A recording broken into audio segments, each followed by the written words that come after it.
let's review what we did in the bunker here today. So keeping it simple with technique, right?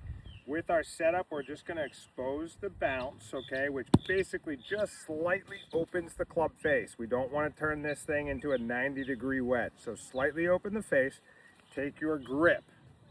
We're going to make sure we got ball position is going to be center to forward of center.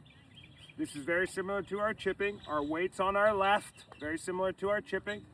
Now we're going to make sure we can hinge this club in the backswing. We're looking to get this club straight up and down, getting the club in the lightest position possible.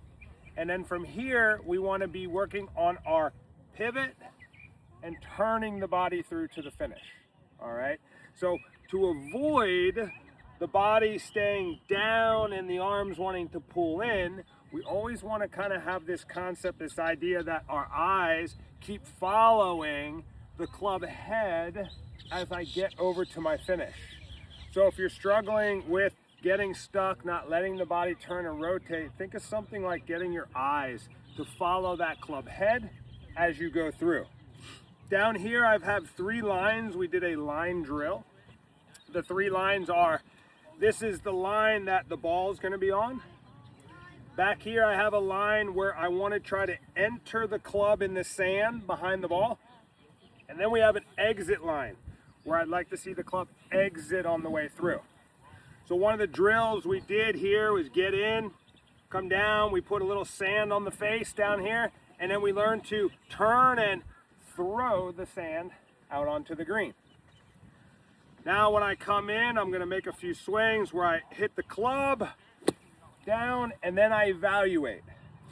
Based on where my club entered the sand, that is going to be a big determiner on what this golf ball does. So the closer we get the club entering to the sand, the more spin, the higher ball is going to go. The further we hit behind the ball in the sand, the lower it's going to come out and the more roll it's going to have. This is something you want to think about and determine prior to even getting in to hit your bunker shot. If I need to hit a high spinning shot, I got to walk in knowing what I need to do. If I need to hit a shot that I want to roll out a little more, I got to walk in knowing what I need to do. The intention behind everything you do in golf is one of the biggest keys to being good.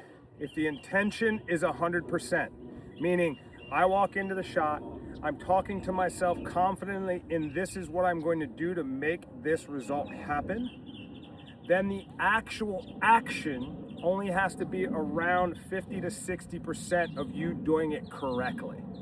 But if the intention was never there, then your action has to be 100%, which is a very difficult thing to do in golf.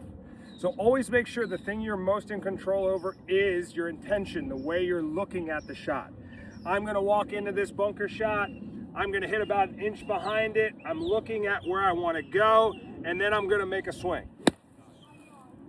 After I hit it, then I can evaluate. What did I feel like I did good? What did I feel like I could have done better? And this is all just based on the things we talked about. My weight, my setup, my hinge. Did I turn and throw the sand out onto the green? If I didn't do one of those things, let's do it better next time. The goal here is to stick with what you're trying to do correct. There aren't a lot of things. We don't need to get crazy with the setup and open our stance and open the face a ton. We're going to stay very standard, very square, slightly open the face. We're going to work on hinging and turning on the way through. This is going to give us the most control over where our golf ball is going.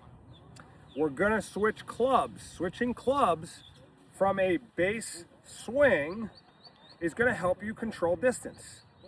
Most of the bunker shots you hit should be your base swing with one of the golf clubs you like to use. 60 makes it go shorter. Gap wedge makes it go longer. Sand wedge gives me my in-between. But my swing's the same, the ball position is the same, the action I'm trying to put into the shot is the same. It's the result that changes based on the club I'm going to use. So I hope this was very helpful for you.